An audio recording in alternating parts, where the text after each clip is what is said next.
ओम ह्रीं अरहं णमोजिनाणम।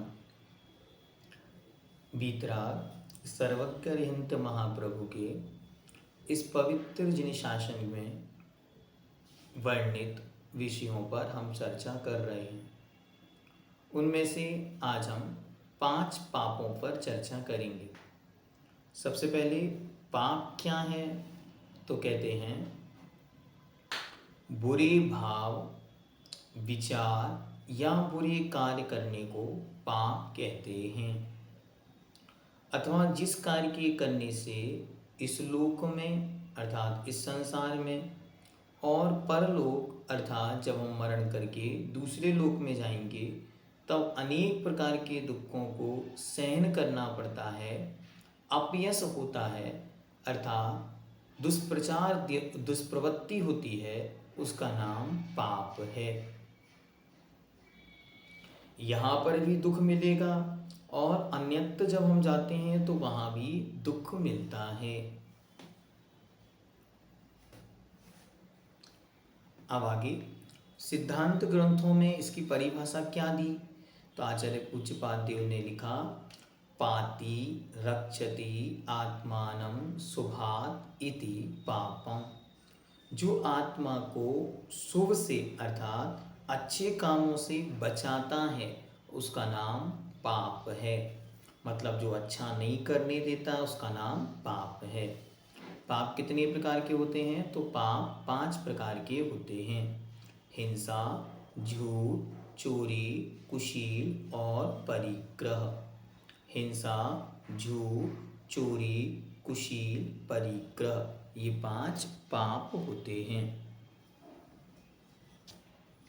आइए इन 5 पापों को क्रमशः देखते हैं। सबसे पहले हिंसा। हिंसा पाप क्या है, तो प्रमादवश मतलब किसी भी प्रकार की प्रमाद से युक्त होकर किसी जीव को मारना, सताना, उनका दिल दुखाना आदि को हिंसा कहते हैं। जैसे किसी पक्षी जानवर को पिंजड़े या कमरे में बंद कर उनकी स्वतंत्रता छीनना या भूखा प्यासा रखना, सताना या दुख देना, यह हिंसा है। इस पाप को करने वाले हिंसक और क्रूर कहलाते हैं। उन्हें जगत में लोग क्रूर कहते हैं कि ये क्रूर हैं। हिंसा 2 प्रकार की है, एक तो द्रव्य हिंसा और एक भाव हिंसा। द्रव्य मतलब होता है जो एक्शन में होती है, और भाव हिंसा जो अंदर अंदर चलती है। ठीक है, तो 2 प्रकार से हिंसा है। तो अब द्रव्य हिंसा कौन कौन सी है उसे आगे विस्तार से समझाते हैं। द्रव्य हिंसा, कषाय के वश होकर किसी जीव के प्राणों का घात करना या पीड़ा देना द्रव्य हिंसा है। द्रव्य हिंसा 4 प्रकार की होती है, आरंभी, उद्योगी, विरोधी और संकल्पी। आइए अब हम इन चारों को देखते हैं। पहली है आरंभी। आरंभ शब्द का अर्थ ही होता है घर गृहस्थी का कार्य। तो आरंभी हिंसा क्या हुई, तो घर गृहस्थी के कार्यों में जो हिंसा होती है उसे आरंभी हिंसा कहते हैं। जैसे भोजन बनाना, कपड़े धोना आदि। अब जब तक आप घर गृहस्थी में रहेंगे तो घर गृहस्थी संबंधी सारे कार्य आपको करने, और उसमें कुछ हिंसा जो है वो हम टाल सकते हैं, लेकिन कुछ हिंसा ऐसी हैं जिन्हें टालना संभव नहीं है, वो होंगी ही होंगी, तो उनको कहते हैं आरंभी हिंसा। उसका दूसरे नंबर पे उद्योगी हिंसा। उद्योग का मतलब होता है व्यापार। तो जो व्यापार में जो हिंसा होती है उसे उद्योगी हिंसा कहते हैं। इसका मतलब ये नहीं कि हम हिंसक व्यापार करने लगे, नहीं, हम व्यापार अच्छा करें उसमें भी यदि कदाचित हिंसा होती है तो वह हिंसा उद्योगी हिंसा कहलाती है। इसके बाद है विरोधी हिंसा। विरोधी हिंसा क्या है, देश, धर्म, जाति, समाज पर कोई आक्रमण कर रहा हो तो उसके विरोध में जो हिंसा की जाती है उसे विरोधी हिंसा कहते हैं। जैसे अपने राज्य पर हमला होने पर युद्ध करना। जब हमारे धर्म, राष्ट्र, समाज पर कोई संकट आए, परिवार पर या स्वयं पर कोई आत्मघाती हमला करे तो उससे लड़कर और उसका प्रतिकार करना, ये कहलाता है विरोधी हिंसा। फिर इसका कहते हैं संकल्पी हिंसा। मन में संकल्प करके हिंसा में प्रवृत्ति करने को संकल्पी हिंसा कहते हैं। जैसे शिकार खेलना, दवाई से खटमल चूहे आदि को मारना, जिसमें हम संकल्प ये कर लें कि अब हम इस बीज को मारेंगे, वो कहलाती है संकल्पी हिंसा। संकल्प पूर्वक हिंसा जो होती है वो बहुत अधिक पाप को देने वाली होती है।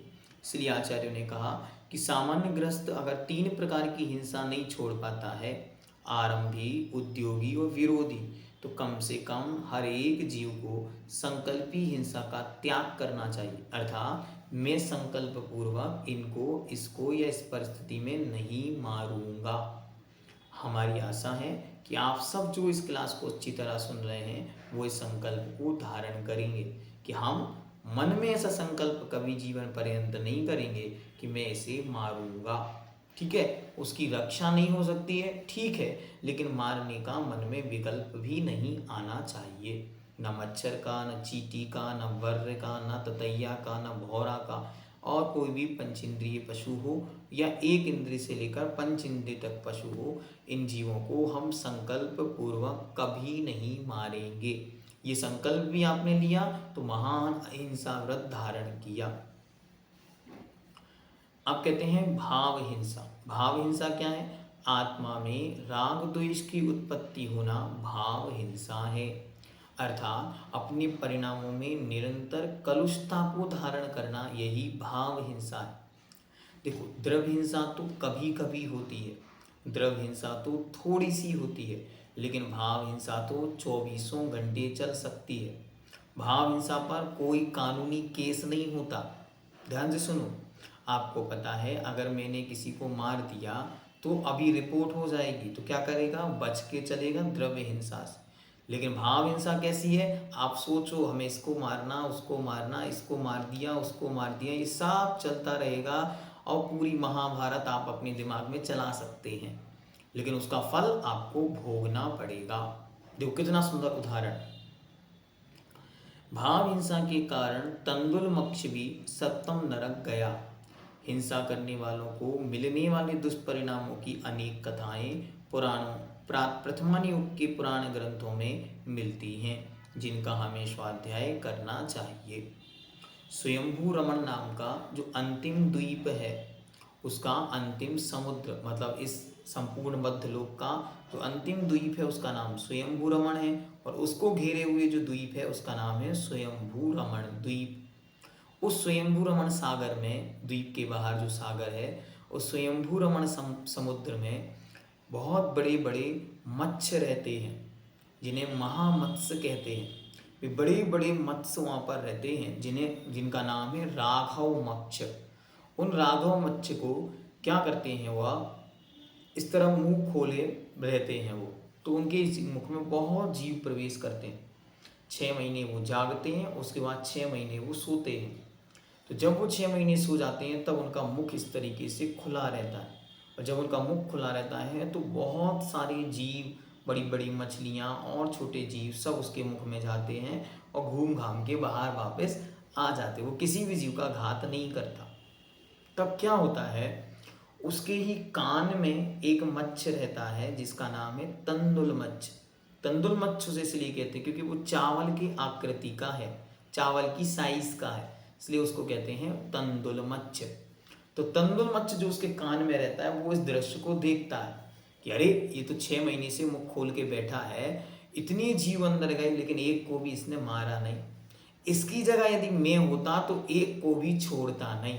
क्या सोचता है? वो रोज यही सोचता है कि ये देखो तो आज इतनी बड़ी मछली गई, इतने जीव इसके मुख में जा रहे हैं, लेकिन किसी को मारता नहीं। यदि मेरा बस चलता तो एक को भी छोड़ता नहीं। ऐसा परिणाम करने से वह 7वें नरक में उत्पन्न होता है। इस कहानी से हमको क्या सीखना? हमको ये सीखना, हम व्यर्थ में यहाँ वहाँ की बातें ना करें, ना सोचें। दिन भर बैठे हैं और सोच रहे हैं इसका ऐसा हो जाए, उसका वैसा हो जाए, हम इसके साथ ऐसा कर सकते थे, उसको वो दे सकते थे, इसको मार सकते थे, उसको पीट सकते थे।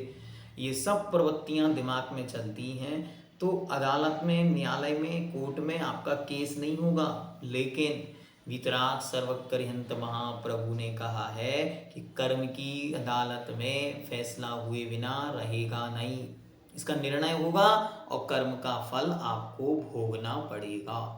इसलिए कर्म की अदालत से यदि डर लगता है तो मानसिक हिंसा, आत्मिक हिंसा और भाव हिंसा से अवश्य ही सबको बचना है। ठीक है। और आज सब संकल्प लेंगे, जितने स्वाध्यायी हैं उनके जितने भी परिजन हैं वो इनको सुन रहे हैं, तो आज एक नियम सबको करना है। क्या नियम है? हम कभी भी आत्महत्या नहीं करेंगे। मतलब यह, हम कभी भी अपने जीवन को कोसेंगे नहीं और कैसी भी परिस्थिति होने पर हम सुसाइड नहीं करेंगे। ये संकल्प आप सबको लेना है और इस रक्षाबंधन पर जितने भी आपके परिजन प्रियजन हैं सबको ये संकल्प आपको कराना। इस रक्षाबंधन का यही आपका उद्देश्य औचित्य हो कि जितने आपके नज़दीकी जन हैं उनको कहो दूसरों की रक्षा, पर रक्षा और पर को बचाना, ये सब बातें छोड़ो। पहले ये संकल्प लो कि जीवन में कैसी भी परिस्थिति उपस्थित होने पर, दीन दुखी दरिद्री गरीबी के दिन आने पर, कैसी भी बीमारी हो जाने पर, कैसी भी घर में शोक की स्थिति बन जाने पर, कर्ज हो जाने पर, एग्ज़ाम पेपर में फेल हो जाने पर, नौकरी छूट जाने पर या किसी भी स्थिति जीवन में बुरी सी बुरी उपस्थित होने पर भी मैं कभी आत्महत्या के विषय में सोचूंगा भी नहीं। करना बहुत दूर की बात, मैं सोचूंगा भी नहीं। ये संकल्प आप सबको करना है। ठीक है। संकल्प का पत्र भी आपको भरना है। मैं आपको आज ग्रुप के माध्यम से इसकी सूचना दूंगा, तो आप सब उसमें नीचे कमेंट में लिखेंगे कि अब मैं आत्महत्या का त्याग करता हूँ, नीचे अपना नाम और स्थान। और जितने जितने आपके प्रियजन, आपके रिलेटेड, आपसे जुड़े हुए लोग हैं, आप उन सबको वो मैसेज भेजेंगे और उनसे भी संकल्प कराएंगे बलपूर्वक। हाँ, बहुत अच्छी तरह समझना। बहुत सारे लोग अच्छे दिखते हैं, अच्छे बने रहते हैं और अचानक खबर मिलती है उन्होंने ऐसा कर लिया। ऐसा क्यों कर लिया? मानसिक रूप से बड़ा दबाव था। तो मानसिक रूप से दबाव था तो जीवन की कीमत कितनी थी? जीवन की कीमत समझ नहीं पाने के कारण आत्महत्या लोग करते जा रहे हैं। और पढ़े लिखे लोग, समझदार लोग, व्यवस्थित लोग, बहुत बहुत बहुत कुछ जिनके पास इकट्ठा है, वे लोग भी इस प्रकार की गलत क्रिया को करते हैं। बोले प्रश्न लिख रहे हैं कि आत्महत्या करने वाला 7वें नरक में जाता है? नहीं, वो तो कहीं नहीं जाता है। जो आत्महत्या करता है वो दुनिया में सबसे निकृष्ट जीव है। क्यों? क्योंकि उसने इस जीवन से ही हाथ धो दिया। क्यों आत्महत्या करता? सोचता है अरे दुख के दिन हैं, मर जाएंगे तो हो सकता सुखी स्थान पर पहुंच जाएं। लेकिन ध्यान रखो, जब आप यहाँ से मरण करोगे तो नियम से अशुभ परिणामों के साथ, संक्लेश के साथ मरण होगा। और जब संक्लेश के साथ मरण होगा तो नियम से अशुभ गति का बंद होगा। अगला जन्म दुख के सिवा और कुछ नहीं होगा। दूसरी बात, कोई ये सोचता है हम कर्ज से दबे हुए हैं, बहुत कर्ज है, मर जाएंगे तो कर्ज से निपट जाएंगे। नहीं, ये ध्यान रखो, यहाँ से आप मरण करके जहाँ जन्म लेंगे वहाँ एक एक पाई का हिसाब चुकाना पड़ेगा। हाँ, जितने लोग आपके नौकर बने हैं, आपके घर में गाय जानवर बने हैं, ये नियम समझना, इन्होंने पूर्व जन्मों में आपका कोई ना कोई एहसान, उपकार, कर्ज, पैसा खाया होगा, इसलिए इस जन्म में उनको वह सब चुकाना पड़ रहा है। ऐसे ही आपको, यदि आपको लगता है कि अरे पैसा का लोड बहुत हो गया है तो हम आत्महत्या कर लें, मतलब जीवन को समाप्त कर लें, प्रेशर खत्म हो जाएगा। यहाँ का प्रेशर तो खत्म होगा लेकिन अगला बहुत बड़ा प्रेशर आपके सामने उपस्थित हो जाएगा। इसलिए इस जंग में हारना नहीं। दुख के दिन आ जाए, शरीर में कोई बड़ी बीमारी हो जाए तो क्या करें? संकल्प पूर्वक संलेखना धारण कर लें, लेकिन आत्महत्या का विचार भी मन में नहीं लाना। देखो अभी नागपुर के अंदर कितना अच्छा, वो पुषद या वाशिम का रहने वाला 22 साल का बच्चा, जब उसको पता चला कि उसको ब्लड कैंसर है, उसके मम्मी पापा ने सारे इलाज के तरीके थे सब पता किए, डॉक्टर ने कहा नहीं कोई इलाज संभव नहीं। उस लड़के ने बड़ी दृढ़ता के साथ मम्मी पापा को कहा नागपुर में महाराज जी विराजमान हैं, हमें उनके पास ले चलो। और वहाँ आया और 22 साल की उम्र में उसने संलेखना धारण कर ली। क्यों घबराना क्यों? अगर यहाँ अच्छी तरह धर्म पूर्वक मरण को प्राप्त होगा तो अगला जन्म कम से कम सुखमय तो होगा। लेकिन यहाँ आत्मदाह करके, टेंशन करके, संक्लेश परिणाम करके, सुसाइड करके या यहाँ वहाँ के बुरे विचारों को सोचते सोचते अपने जीवन का अमूल्य समय बर्बाद नहीं करना। बच्चों को भी समझाओ, देखो जीवन में जितना आप कर सकते हो उतना करो, लेकिन उसके बाहर नहीं कर पा रहे हो तो घबराओ नहीं। वरना जा रहे हैं कोटा पढ़ने के लिए और वहाँ से उनकी देह लौटती है। क्यों, क्या हो गया? क्योंकि इतना ज़्यादा प्रेशर है पढ़ाई का। बच्चों को समझाओ जितना पढ़ सकते हो उतना पढ़ो, अपना 100% करने की कोशिश करो। लेकिन यदि नहीं होता है तो जीवन को समाप्त करने का विकल्प मत रखो, क्योंकि एक रास्ता बंद हुआ है, 100 रास्ते अभी भी खुले हैं, खुल सकते हैं। जीवन एक बहुत अच्छी स्थिति पर आपको मिला है, इसके आगे सोचो। जिनको लगता है गरीबी बहुत है, सुनो, जब दरिद्रता आपको दिखती है, परेशानियां आपको दिखती हैं, समस्याएं आपको दिखती हैं, तो हमेशा अपने से निचले स्तर वाले को देखो। क्यों? क्योंकि भारत में वर्तमान के समय में गरीबी नाम की कोई व्यवस्था है ही नहीं, गरीब कोई है ही नहीं। अरे भैया जी हम खुद गरीब हैं। कैसे गरीब हैं? गरीबी क्यों है? गरीबी है पड़ोसी से तुलना करके। उनके पास 200 करोड़ की संपत्ति है और हमारे यहाँ 20 लाख की, इसलिए हम गरीब हैं। ये स्थिति है मेंटल स्थिति। बस गरीबी अब रह गई है मानसिकता में। उनके यहाँ बड़ी सी गाड़ी है, वो 4 व्हीलर से घूमते हैं और हम लोग 2 व्हीलर पे घूमते हैं, तो हम गरीब हैं। तो आप कंपटीशन की जो जंग है इसको अच्छी तरह से त्याग दें। और जब ये कंपटीशन की जंग आप त्याग देंगे, आप कंपटीशन करना बाजू वाले को देखकर अपने को मेंटेन करना, अपने स्टेटस पर। उसका स्टेटस देखा मलेशिया, तो आपको लगेगा कम से कम हमें मुंबई तो जाना ही चाहिए। और बस उसी में आपका दिमाग घूमना चालू हो गया। आपको क्या करना है? उससे संक्लिष्टता आएगी, संक्लिष्टता आएगी तो लड़ेंगे, लड़ेंगे तो कषाय बढ़ेगी, कषाय बढ़ेगी तो आत्महत्या, सुसाइड इज द हमारा सबसे एंडिंग पॉइंट। हमारे पास सबसे अच्छा बेस्ट सॉल्यूशन वही है। तो क्या करना? अच्छी तरह अपनी जीवन को समझने का प्रयास करना। हमारा जीवन है क्या? सुनो, जीवन में आपको जब लगे कि बहुत परेशानी के दिन है, नो वन इन सपोर्ट, कोई सपोर्ट में खड़ा नहीं हो रहा, आप 1 महीने के लिए कोरोना जैसी स्थिति में चले जाओ। क्या हुआ था? सारी दुनिया बंद थी, फिर भी जी रहे थे ना? हाँ जी रहे थे। खाने को कुछ बाहर से नहीं आ रहा था, चाट पकौड़ी, नाश्ते, डोसा, स्विगी, जोमेटो सब बंद था, फिर भी खा रहे थे कि भूखे चले गए? नहीं, खाने को मिल रहा था। बस 1 महीने के लिए अपने आप को क्वारंटाइन करो, आइसोलेट करके अच्छी तरह विचार करो जीवन में क्या है। तो आपको समझ में आएगा बिना पैसों के भी जीवन चल सकता है। पैसा कितना चाहिए? जितनी आवश्यकताएं हैं। उससे ज़्यादा हो जाए तो क्या करो? बहुत अच्छा, धन्यवाद दो प्रभु को। लेकिन नहीं है तो क्या करो? विकल्प मत करो, अपना पुरुषार्थ करो, लाभांतरय का क्षयोपशम बढ़ाओ। क्षयोपशम बढ़ेगा, सारी उपलब्धियां आपको मिलती चली जाएंगी। नहीं मिल रही हैं तो कम से कम ये नियम आपको लेना है।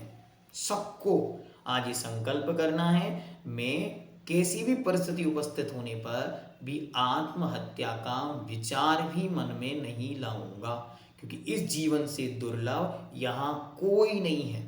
चाहे वो रिश्ते हो, नाते हो, परिजन हो, जो कुछ भी है, इस जीवन से बढ़कर, इस आत्मा से बढ़कर और कुछ भी हमारा नहीं है। हमारी संपत्ति हम खुद हैं, तो हम अपनी संपत्ति क्यों खोएंगे किसी की भी रक्षा में? तो हम किसी भी परिस्थिति में ऐसा निर्णय नहीं करेंगे। अब परिस्थिति बिगड़ जाए तो हम क्या करेंगे? जब बहुत परिस्थिति बिगड़ जाए तो उस परिस्थिति का सॉल्यूशन ढूंढना है। जब परिस्थितियां बिगड़ जाएं तब हमें हर चीज़ का सॉल्यूशन है। यहाँ समस्या एक है तो उसके 100 समाधान हैं।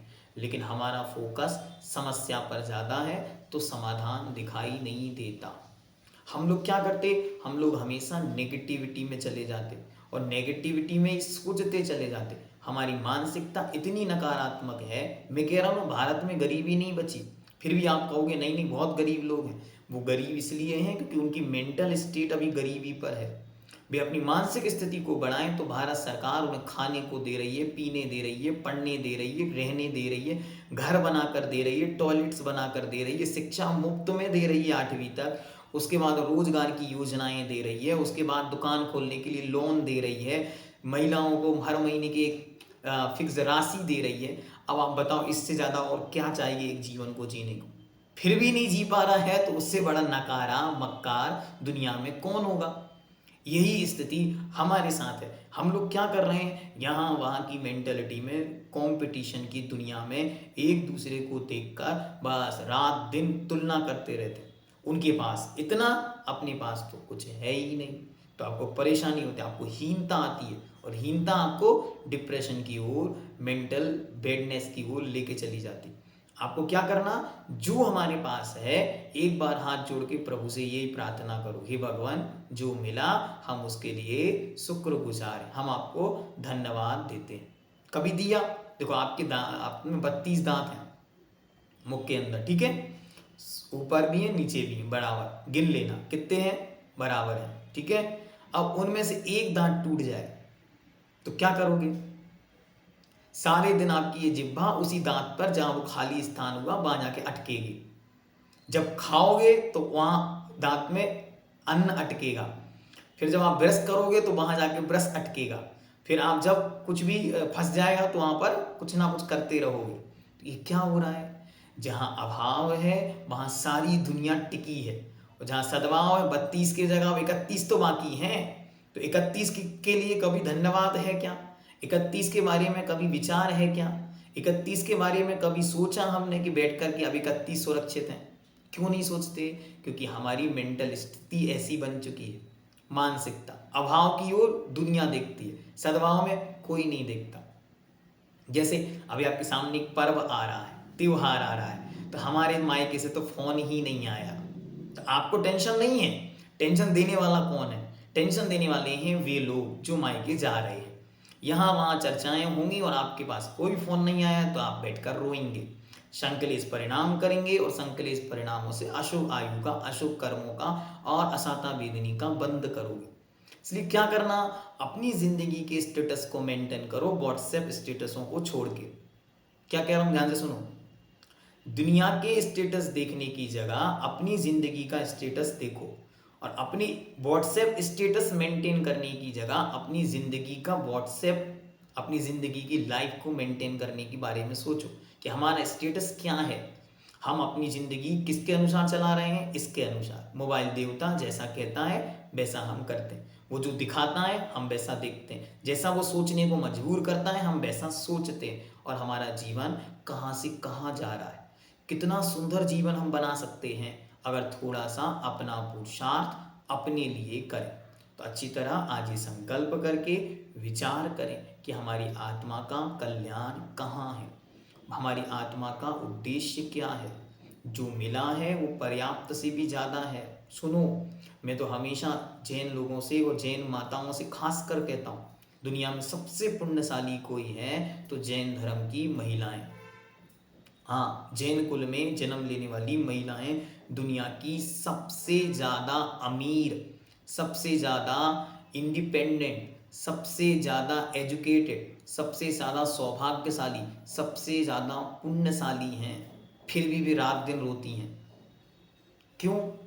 क्योंकि वो दूसरे को देखकर अपनी खुशियों को मनाती। आप सौभाग्यशाली क्यों हैं? सुनो, दूसरे धर्मों में, दूसरी जातियों में, दूसरे स्थानों पर जन्म लेने वालों को इतनी ज़्यादा बंधन है, वे रोज सड़क पर 1 किलोमीटर पैदल मंदिर नहीं जा सकती। आप लोग जाती हैं? हाँ, हमें आज़ादी है। मंदिर में अपनी स्वतंत्रता के 7 घंटे 1.5 घंटे बैठने की आज़ादी है। बाहर के लोगों को नहीं है। पाकिस्तान में देख क्या स्थिति क्या है, वे एक क्षण के लिए अपना चेहरा बाहर नहीं दिखा सकती किसी को। आपके पास आज़ादी है? हाँ, आज़ादी है।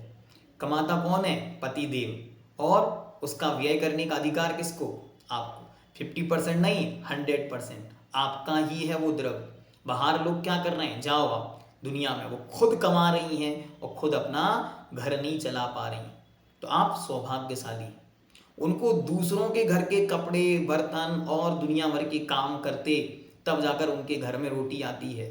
आपको सब कुछ व्यवस्थित मिल रहा है और आप तो इतनी पुण्यशाली हैं कि आपके अंडर में लोग काम कर रहे हैं और आप तो बड़े आराम से सेठानी बनकर उसके साथ जीवन को व्यतीत कर सकते हैं पुण्य के साथ। लेकिन आप क्या कर रहे हैं? उसमें भी दीनता, हीनता, संकलेशता और जीवन के अंत के विषय में यदि सोच रहे हैं तो कितना बड़ा पाप है। विचार करो, कभी सड़क पर जाओ और किसी को झाड़ू लगाते हुए उस महिला को देखो, तुरंत मन में क्लिक किया करो कि भगवान इससे सुंदर जीवन हमको कोई नहीं मिला, कि हम आज भगवान की भक्ति करने के लिए जा रहे हैं सुबह सुबह और ये सड़कों को साफ कर रहे हैं। हे भगवान, हम अपने पापों को साफ कर सकें ऐसी शक्ति हमको दो। और इस पर्याय से अच्छी, इस जीवन से अच्छा कोई जीवन नहीं जब सुबह उठते ही किसी के दर पर न भीख मांगने जाना पड़ा, न किसी के घर के बर्तन रोटी कपड़े मकान करने जाना पड़ा, न किसी के यहाँ काम मांगने जाना पड़ा, न यहाँ वहाँ हमें भटकना पड़ा, बल्कि हम तो वीतराग सर्वग्रहंत महाप्रभु के दिव्य दरबार में उपस्थित हुए हैं। वो भी खाली हाथ नहीं, भरे हाथ, चांदी के बर्तनों में सुंदर सुंदर द्रव्य लेकर आए। इस धरती पर हमसे पुण्यशाली कोई नहीं।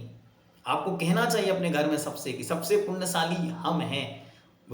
12 घंटे काम करने के बाद भी वो सुख नहीं उनके जीवन में जो सुख आपको मिल सकता है। लेकिन आपके संकलेशता खत्म तो करें। इसलिए मैं आप लोगों को और अच्छी तरह एक मोटिवेशन और देना चाहता हूँ। जीवन भर ये ध्यान रखें, 24 घंटे सबके पास हैं, सब 24 घंटे से ज़्यादा, चाहे हमारे पास हो चाहे आपके पास हो, उससे ज़्यादा किसी के पास नहीं है।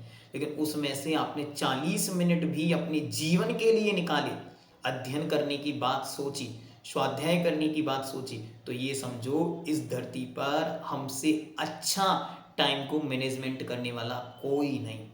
क्योंकि सारी दुनिया के 24 घंटे दूसरों के लिए व्यतीत हो रहे हैं, लेकिन हमारा प्रतिदिन 1 घंटा अपने लिए व्यतीत हो रहा है, जो हमारे साथ है जिंदगी के साथ भी और जिंदगी के बाद भी। यहाँ भी काम आएगा और अगर ये साथ चला गया तो अगले भवों में भी काम आएगा। इसलिए आपको अपने जीवन पर अभिमान नहीं करना, लेकिन कभी भी संकलेश नहीं करना, हमेशा कृतज्ञतापूर्ण जीवन को जीना। इसलिए मृत्यु, आत्मघात, आत्मदाह, सुसाइड, किसी भी प्रकार की संकलेशता, चिंता, टेंशन नहीं करना। कितनी भी परिस्थितियां बिगड़े, आपको पुराण ग्रंथों का सहारा लेना। इनसे बुरे दिन अपने तो नहीं आए। बोलो, किसी के घर में 3 सासू माँ हैं? शायद नहीं होंगी, लेकिन सीता के घर में थी तो परेशान सीता थी कि हम हैं? तो उतनी ज़्यादा परेशान बेचारी और हम कम परेशान। बोलो, आप में से कितनों के पास पतिदेव ने कहा कि चलो अपन जंगल में रहते हैं?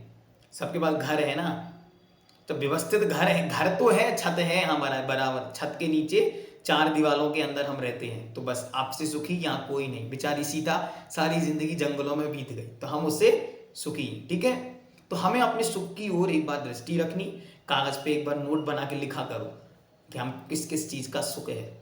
इस रक्षाबंधन कहीं नहीं जाना पड़े तो कम से कम हमें आत्मिक सुख हो कि हमने क्या जीवन में पाया। इस बार यही करना, कागज पे लिखना कि हमको कितने सुख जीवन में मिले, दुखों की ओर दृष्टि नहीं जाए। दुख और परेशानियों को जितना आप चिंतन में लाएंगे उतने दुख और उतनी ही परेशानियां आपके जीवन की बढ़ेंगी। ऐसा मैं नहीं कह रहा हूँ, ऐसा पूज्यवर उमा स्वामी देव तत्वार्थ सूत्र ग्रंथ में कहते हैं कि जितना जितना दुख का चिंतन होगा, दुख की बातें होंगी, दुख मुख से बोला जाएगा, उतना उतना दुख बढ़ेगा। ये हम आपको क्यों बता रहे हैं? अब आप कहीं भी जाएंगे तो वहाँ लोगों के साथ बैठ के क्या होगा, उनके दुख सुनेंगे या अपने उनको सुनाएंगे। हाँ, और कोई काम नहीं, 4 माताएं जहाँ मिलेंगी वहाँ केवल दुख का गुणगान होगा और कुछ नहीं। लेकिन अब आप जहाँ भी जाओगे वहाँ स्वाध्याय की चर्चा करना और उनसे यही कहना, देखो अब जीवन में दुखी नहीं होना। दुख है, ठीक है, वो तो सबके पास है, लेकिन उन दुखों का गुणगान नहीं हो। मुख से कभी भी दुख हम कहेंगे नहीं और विचारों में कभी दुख लाएंगे नहीं, तो जीवन अवश्य सुखी बनेगा। कहाँ हम हिंसा पर थे और कहाँ आत्महिंसा पर आ गए। तो आप विचार करो कि आपके जीवन से ये विकल्प टले और हर जीव अपने जीवन में एक संकल्प करे, हम कभी भी आत्मघात न करेंगे, न आत्मघात का विचार करेंगे। दोनों से बचना है, तभी जाकर ये जीवन अच्छे जीवन के रूप में प्राप्त हुआ है। उसका आभार मानते हुए अगले की ओर बढ़ेंगे। ओम सिद्धम।